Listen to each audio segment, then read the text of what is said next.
Детско-юношеский телеканал «Тамыр» в Крымаскалинском районе нашей республики. Здесь проходит самый душевный и самый патриотический форум в поддержку малой родине «Атай-Сал». Пока меценаты, бизнесмены решают серьезные вопросы на высшем уровне, школьники из близлежащих населенных пунктов и районных телестудий прокачивают свои телевизионные навыки под руководством профессионалов со стажем. С помощью микрофона можно сделать свой голос громче, можно выделиться перед компанией. И тут же у ребят есть отличная возможность попрактиковаться. Вот что придумали юные журналисты. У меня в руках 4 мешочка. В каждом из них запах Родины. Интересно, чем пахнет Родина для участников форума «Атай-Сал»?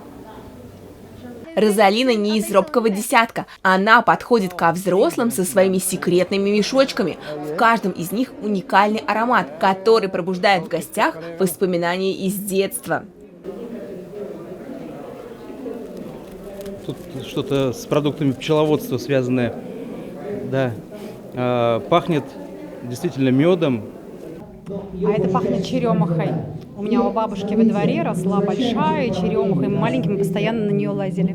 Так классно. В районном дворце культуры развернули масштабную выставку с дарами нашей республики. Многие изделия – самые настоящие произведения искусства. Проект «Атай-Сал» стартовал как общественная инициатива, но с каждым годом все больше и больше земляков помогает своей малой родине. И это круто! «Атай-Сал» – это уникальное мероприятие как для взрослых, так и для ребят. Здесь решают серьезные дела, как, к примеру, сделать деревни и села продвинутыми в самых разных сферах. Наш телеканал «Тамыр» продвигает идеи по продвижению в медиапространстве. Но на этом наши путешествия не заканчиваются. Будем держать в курсе, куда же мы еще поехали. Татьяна Никитина, Руслан Бекбаев. Специально для Горы новостей.